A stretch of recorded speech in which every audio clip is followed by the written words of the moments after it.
I feel like every media buyer out there should master creative strategy, and here's why.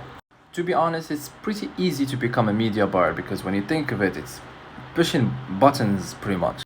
And even the good media buyers are the ones that know the secret campaign structure or the secret settings, etc. But lately, it's not the case. Like, it changed a lot. And that's why I said that every media buyer out there needs to know creative strategy.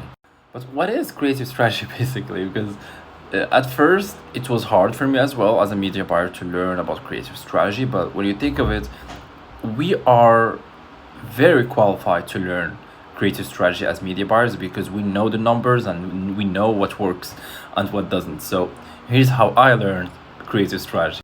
Well, I started by asking a few clients if I can take over their creative strategy and said, hey, I feel like I can do better with the creatives, knowing that I have an eye on other accounts and what works and what doesn't.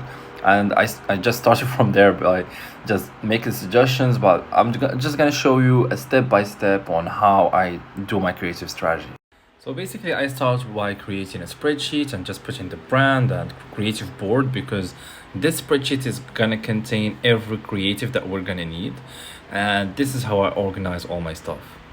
So basically, this spreadsheet is gonna contain every creative that we're gonna work on, because it's a whole process when it comes to creatives. Because you need to come up with the idea, wait for the client to approve it, then move to designs or video editing, then approve it again, then make sure it's suitable for mobile, for media buying, etc. So you definitely need a spreadsheet because if you don't, you're gonna be lost. Especially that these days you need a lot of creatives because some brands we work up to 200 creatives, but most of them just work with 50 to 100.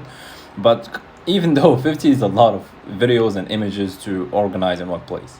But the question is, what should I put in this spreadsheet? Because when it comes to creative, you need to be creative to come up with these videos and images. So here's how I do my competitor research and come up with good creative ideas. So I use this tool called Foreplay that costs like $50 a month. It's like such a great product, such a great platform. It helps you organize all of your creative in one place, and you can create folders for them, and you can have an eye on your competitors and the ads that they're running. So after I have a look at the best creatives out there, I just craft the ones that align with my client's vision, brand identity, etc. And I put them in that board. And from there, I just create my creative board. So that's how I craft my creative board. And there's a lot more to this, but I'll make other videos explaining the process in detail.